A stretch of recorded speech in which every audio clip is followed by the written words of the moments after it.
ज़कात किसको दी जाएगी? जो शख्स ज़कात देगा, ज़कात उसकी दो जिनसें होती हैं, एक होती है असल और एक होती है फरा। एक होती है असल और एक होती है फरा। ना तो असल को दी जाएगी ना फरा को दी जाएगी, बात खत्म। बाकी सबको दी जाएगी।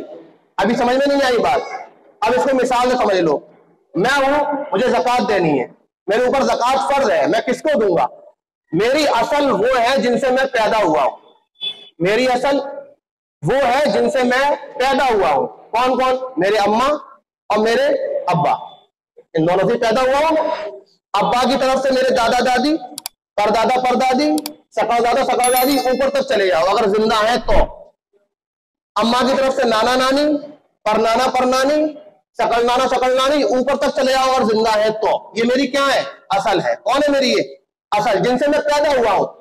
मैं अपने बाप से पैदा हुआ, मेरे बाप, मेरे दादा से, दादा उनके दादा से, तो ऊपर तक चले जाओ। मेरी अम्मा मेरी नानी से, और नानी परनानी से, फिर उसके ऊपर नानी से। तो ये दोनों मेरी असल है, अम्मा की तरफ से भी और अब्बा की तरफ से भी। इनको ज़कात नहीं दी जाएगी।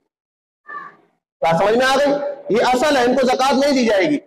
अब ऐसे ही मैं ज़कात दे रहा हूं, तो जो मुझसे पैदा हुए हैं, जो मुझसे पैदा हुए हैं, मेरा बेटा और मेरी बेटी, बेटे की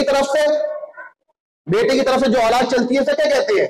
पोता और पोती, पर पोता और पर पोती, सकल पोता और सकल पोती।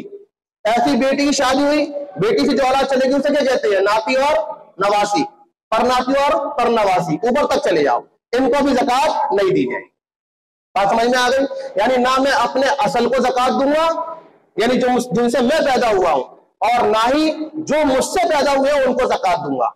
ऐसे ही शौहर अपनी बीवी को नहीं देगा, बीवी अपने शौहर को नहीं देगी। समझ में आ गई इतनी बात? इसके अलावा जितने रिश्ते हैं, भाई बहन को, बहन भाई को, खाला को, खालू को, फूफा को, फूफी को, मामू को, मामी को, सबको ज़कात दी जा सकती है।